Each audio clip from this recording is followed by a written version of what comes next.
Hai everyone, tahukah kalian kenapa air laut asin? Dan kenapa ya penyebabnya? Apakah air laut pengen kawin makanya asin? Daripada kalian menerka-nerka dan menebak-nebak, yuk sama-sama kita simak. Inilah penjelasan kenapa air laut itu asin. Check this.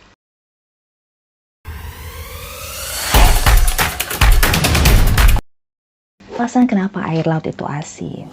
Jadi, air laut menutupi 70% permukaan bumi dan merupakan 97% air di bumi. Tetapi, sumber air yang melimpah ini tidak bisa langsung diminum karena asin. Kandungan rata-rata garam di air laut adalah 35/1000. Meskipun sekilas terdengar tidak banyak, garam di laut mencapai 120 juta ton garam per 1 kubiknya. Sementara itu, ada 1,38 miliar kilometer kubik di air lautan.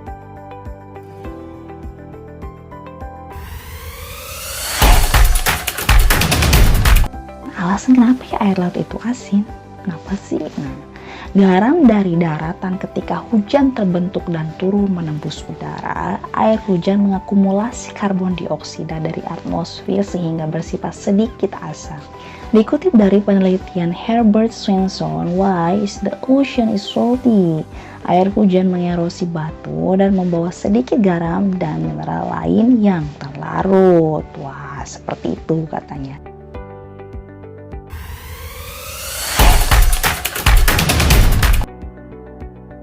Dan adanya evaporasi di lautan. Wah, masa iya? Jadi air sungai yang mengandung garam dan mineral saat terbawa hujan masih bisa diminum. Baru ketika di lautan, air menjadi asin dan tidak bisa langsung diminum. Penelitian Svensson mendapati panas sinar matahari memicu evaporasi atau penguapan air di laut. Sementara garam tidak. Proses evaporasi merupakan bagian dari siklus hidrologi. Uap air dari laut kemudian terbawa angin. Nah, habis terbawa angin terkumpul lalu turun kembali menjadi hujan ke tanah tentunya, sehingga mengulang proses terbawanya garam karena hujan. Wow, dari terbentuknya garam dari daratan dan sisa evaporasi di lautan, air laut jadilah asin.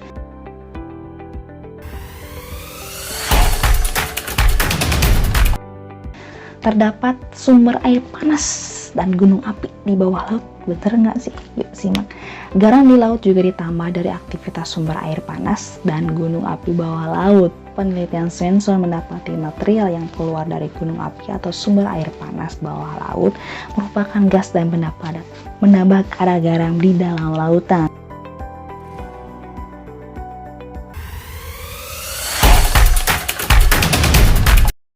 Tentunya. Dan kenapa sih air laut asinnya berbeda-beda?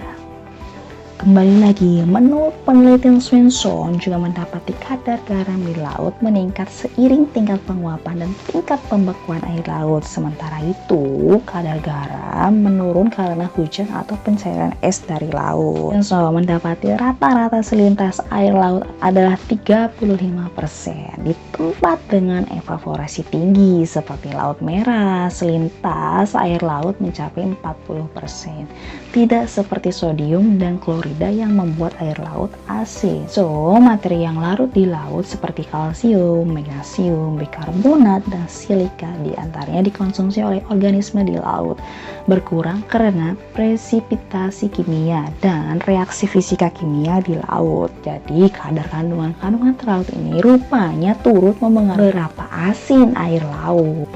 Sebagai contoh, Laut Mediterania lebih asin daripada Samudra Atlantik. Hal ini disebabkan karena Samudra Atlantik lebih dekat dengan bibir sungai Amazon. Hal ini memungkinkan karena di daerah tersebut air sungai yang segar bercampur dengan air laut yang luas dan asin tentunya.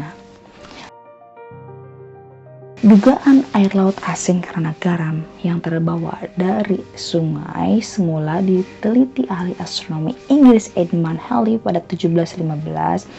Halley menggunakan hipotesisnya untuk menguji apakah kadar garam bisa mengukur umur lautan atau mungkin juga bumi. Saat itu, Halley luput memperhitungkan bahwa sejumlah garam laut menjadi deposit mineral di dasar lautan. Meskipun teknik pengukuran saat itu belum akurat, ahli fisika Irlandia John Joly pada 1819 estimasi umur lautan itu 90 juta tahun. Kelak teknik yang lebih maju mendapat umur lautan mencapai sekitar 4 miliar tahun. Wow, lama sekali ya.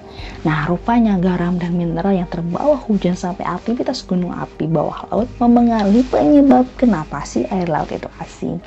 So, udah nggak penasaran lagi kan kenapa air laut itu asin? Semoga bermanfaat dan see you next video.